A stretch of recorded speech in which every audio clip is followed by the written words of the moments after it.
Hey guys, welcome back. Today's video is going to be another Carnival versus Norwegian cruise line video. I just got back from a cruise about a month ago, a Carnival cruise, so I figured it would be the perfect opportunity to do an updated video. The first one I did was about 6 months ago. It's been doing really well. I've been getting a lot of comments and feedback, people voicing their opinions on which one is better. So I figured it would be perfect to do an updated one based on my last experience, which was the Carnival cruise. I haven't done a Carnival cruise in 2 years.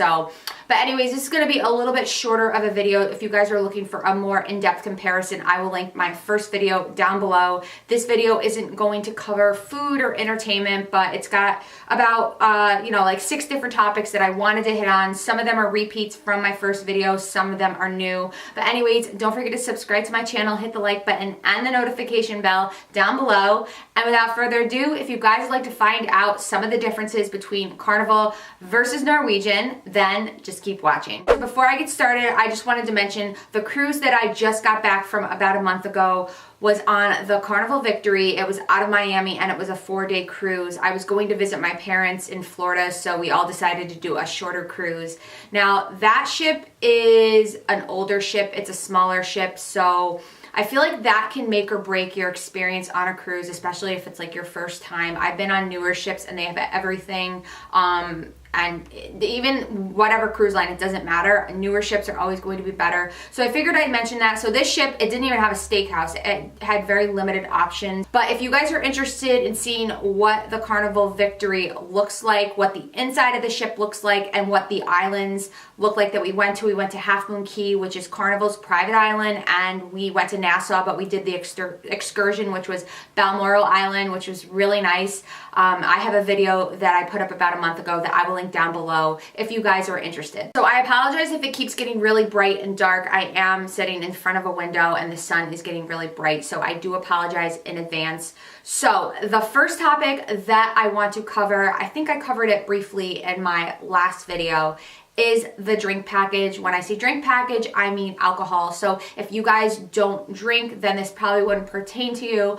But for me and my husband and my family, it's kind of a pretty big deal. When we go on vacation, we like to have a good time. So there is definitely a huge difference when it comes to Carnival and Norwegian's drink packages. So I'll start off with the cost. Now, Carnival's is $50 a day, and that can get really expensive, especially if you're doing like a 6 or 7 or however many day cruise. It can get really pricey, and they also cap you at 15 drinks. After the 15 drinks, you can't drink anymore. They cap you for the day. So with Norwegians, they have, like, when you book the cruise, you can pick, like, I don't know if it's like, because I haven't done a Norwegian in probably like a year or so. I think you can pick like what upgrades you want, and the drink package or the alcohol package is one of those. And when you pick that as one of your like upgrades, it comes out to be like nothing. It's way cheaper than Carnival's. It's like, I feel like for like a 7-day cruise, it was like $100 or $120 or whatever.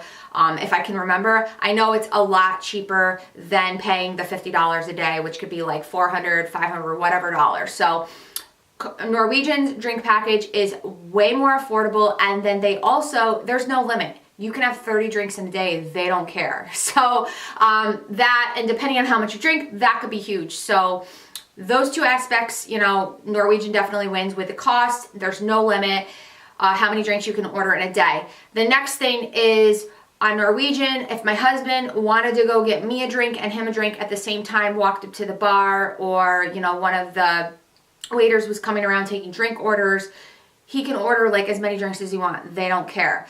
Now, on Carnival, my husband, if he wants to go to the bar and get a drink for me and him, if we both have the drink package, he can't do it. I have to be there. And that was like getting really annoying because I'd have to go with him all the time. And, he'd be at the pool and say, oh, I'm going to go to the bar. But if I want a drink, I had to go with him. So that's kind of annoying. Why can't he just order one for me? Norwegian, you can do that. It's just way more laid back. Their drink package, if I had to describe Norwegian's, it's just way more laid back. And then the other thing too, I mean, it's not like a huge deal, but I figured I'd mention it. Carnival makes you wait at least 5 minutes for your next drink. Norwegian, like I said, they don't care. You can order like 4 drinks at a time. They really don't care. Carnival makes you wait 5 minutes until you can get your next drink. So I figured I would address that as well. And then the last thing I want to mention is the private islands and the drink package. And this was huge because we did go on Half Moon Cay, which is Carnival's private island. And I feel like in the past, they included the drink package on the island because they have like a little bar, like a ship bar, and they have Carnival wait staff where you can go and order cocktails, drinks, soda, whatever.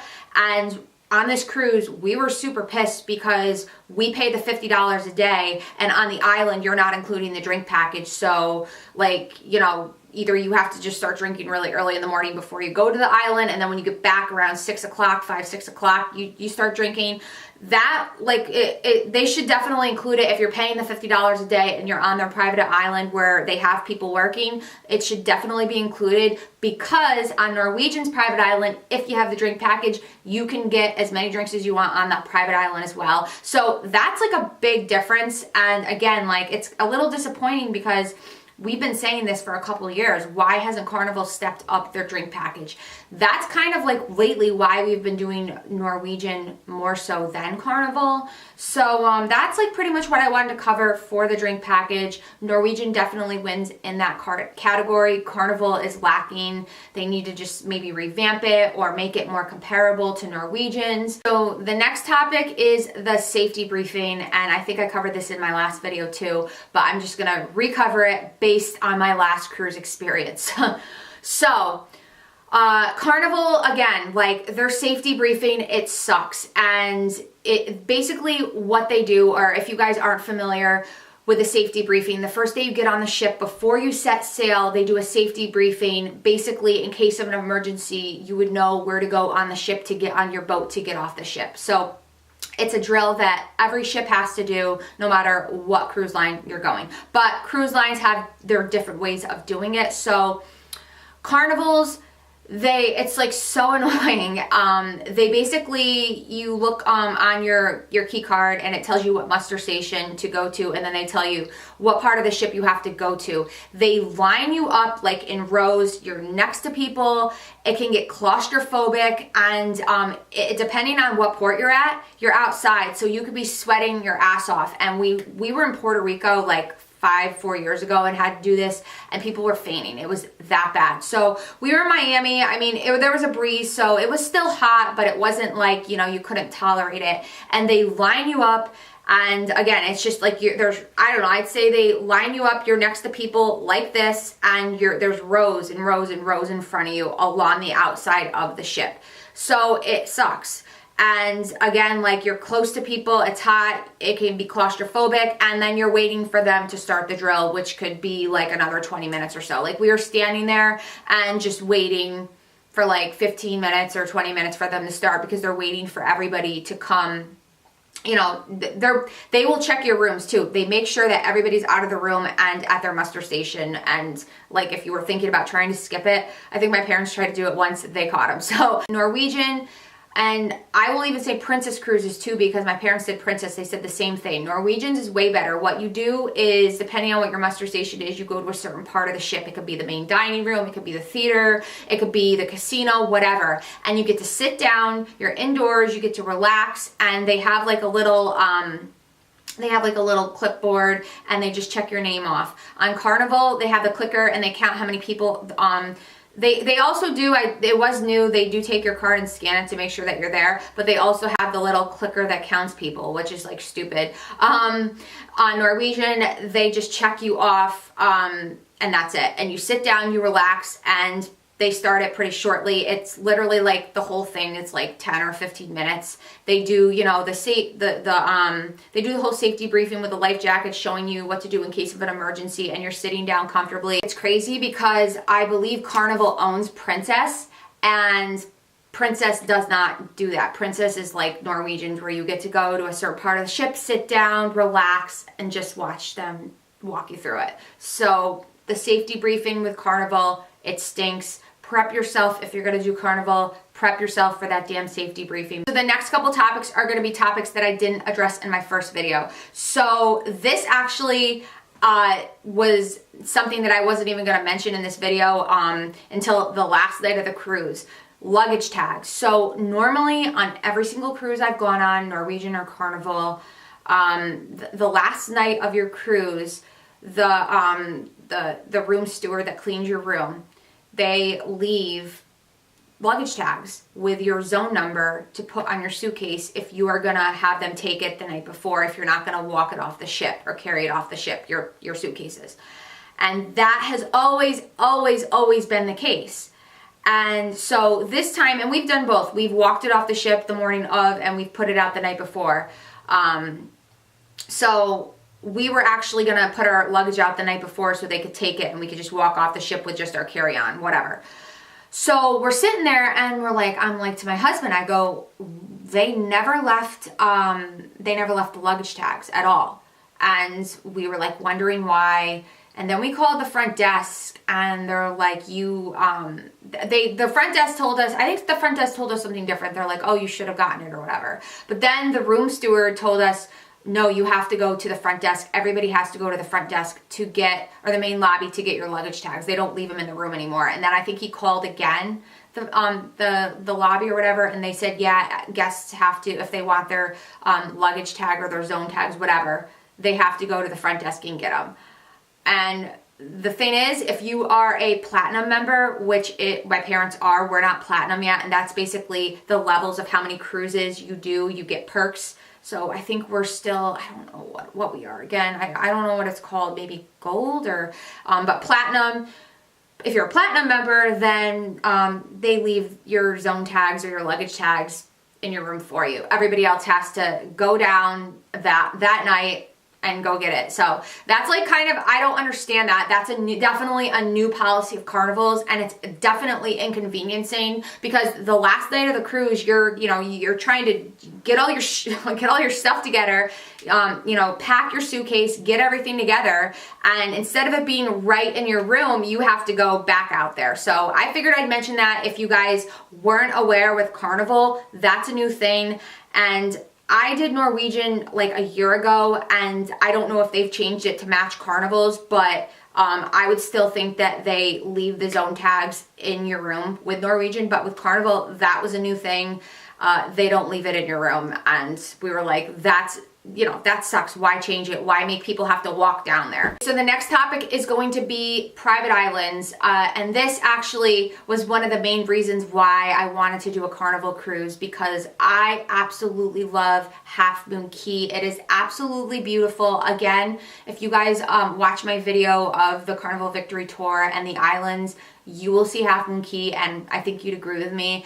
It's one of my favorite places to go on earth. It's so beautiful. So this is my 4th time there, and I think hands down, it is just so much nicer. I mean, Norwegians, I think it's Great Stirrup Cay. It's beautiful, don't get me wrong, but in my opinion, Half Moon Cay just blows it out of the park. It's just beautiful. So that was, again, one of the main reasons why I wanted to do Carnival again, because I wanted to go back to my place, which is Half Moon Cay. It's so beautiful, you guys. It really is. But if you have the drink package, you can't drink on Half Moon Cay, but you can drink on Great Stirrup Cay, which is Norwegian. Okay, so the next topic is a little random, but I wanted to mention it. I was gonna put it in my last video, but it was getting really long, so I didn't. But both of the fitness centers, or like if you're going to the gym, the spa is typically always by the gym on every ship, Carnival or Norwegian, it doesn't matter. And with Carnival, they have a sauna and a steam room right in the women's locker room that you can use whenever you want. It's free and it's great.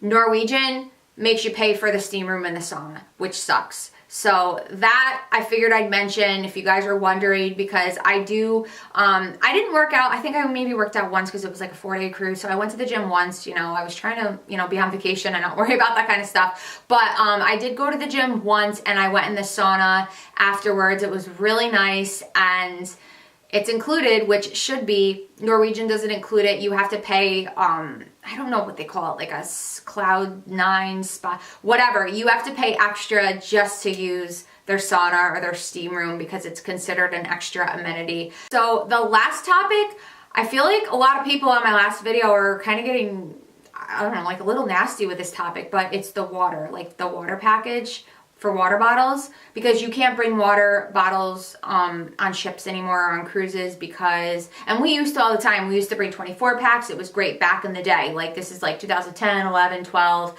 I think like around 2013 or 14, they changed their policy because people were in the 24 packs, they were taking like the middle, like maybe 4 or 6 water bottles and filling them with alcohol and sneaking it in. And you know, people are getting caught, so they just ended it. But I want to mention the price when it comes to the water package. Now, if you're somebody that doesn't drink a lot of water, then this probably wouldn't pertain to you, and you would just be fine with the water that comes in the buffet or at dinner. The water in the buffet, it does not taste good at all. And plus, like, I like to have water readily available. So that's why I always do the water package with the water bottles. I drink a lot of water. So Carnival's is way more affordable than Norwegian's, and it definitely is. Norwegian's prices for their water is ridiculous. So I just pulled up the price for Carnival's on my phone because I wanted to be accurate, but I thought we paid like $4.99 or $3.99. But according to their website, for a 12 pack of water, it's $4.50. So that's extremely affordable. I think we, for the 4-day cruise, ordered 2 12 packs because, again, we drink a lot of water. So I was able to pull up the pricing for Norwegian's. I thought it was a little bit different, and I thought we paid a little bit more, but I believe this is their website, so it should be accurate, but still, it's definitely a significant difference. For a 6-pack of water, it's $14.95. For a 12-pack of water, it's $27.95. But it's weird because I had written down, and this is what I thought it was. I had written down the 6-pack was $18 and a 12-pack was $34. So I guess we'll just go by what the website says. So a 12-pack with Carnival is $4.50. A 12-pack is $27.95. So do you get what I'm saying? Even if you were going to do the 6-pack and their 1-liter bottles, that's like maybe a 12-pack of, the regular size water bottles. So that's $4.50 versus $14.95 because I'm just kind of like comparing, the Norwegian's waters are a little bit bigger than Carnival's. Still, it's a huge price difference. So I remember like last year, we were spending, I think we probably spent like almost $60 in water. Because we did a 1-week cruise. So that's what I'm saying. The water pricing is definitely a lot more pricier with Norwegian than Carnival. So I wanted to relay that to you guys because I know in the last video I mentioned that and some people were kind of like, getting a little nasty with me about it. But I'm like, from my experience and what I've paid, it's definitely a lot more pricier than Carnival. Again, we got 24 bottles of water for like what, $9? You can't beat that. So that's a huge difference. Carnival definitely wins in that category. And the last thing I wanted to mention too, which we were actually surprised about, and I wasn't going to cover this category, but I figure I will. So coffee, in the buffet, and if you go like to breakfast or whatever, or even at dinner, coffee's included. But in the buffet, the coffee sucks. Like, I'm just being honest with you guys. I'm a big coffee drinker. The coffee is not that great. In the dining room at night, it's good. But in the buffet area with the machine, it just is not good. So most ships have a specialty coffee place where you can go and get coffee. Sometimes they even have it set up in the lobby area as well at the bar there. But typically every ship will have like their specialty coffee area. So we usually do that, and it's about like, I don't know, $4 for every specialty coffee we get. But with the drink package on Carnival, and this is definitely a new thing because I know we were paying last time. The drink package or the alcohol package includes specialty coffees. So we were getting all our coffees that we would pay $4 or $5 for every day for free. So that's actually pretty good when it comes to their drink package, that it does include the specialty coffees. Unless Norwegians changed their policy in the last year, Norwegian, you're still going to be paying for the specialty coffees. It's not part of the drink package. Again, this is based off my experience on the cruises that I've been on, and I know some people might have different experiences or whatever, so I figured I'd mention that as well. Let me know, you know, what you guys think about the topics that I mentioned. Do you agree with me, disagree? After this cruise, I hate to say it, but Norwegian is like what we're gonna be going with from now on, and it would be great if Norwegian's private island was Half Moon Cay, because again, that's why we kind of did Carnival this time. I'm hoping that Carnival kind of steps their game up in a lot of these topics, because Carnival kind of like is in my heart because we got married on Carnival and we've done more cruises with Carnival. Norwegian, just the last couple of years we started doing, because a lot of these topics, it's just better with Norwegian. Anyways, that is it for this video. Hopefully it was helpful to you guys. I hope you have a wonderful week, and I will see you in my next video. Bye.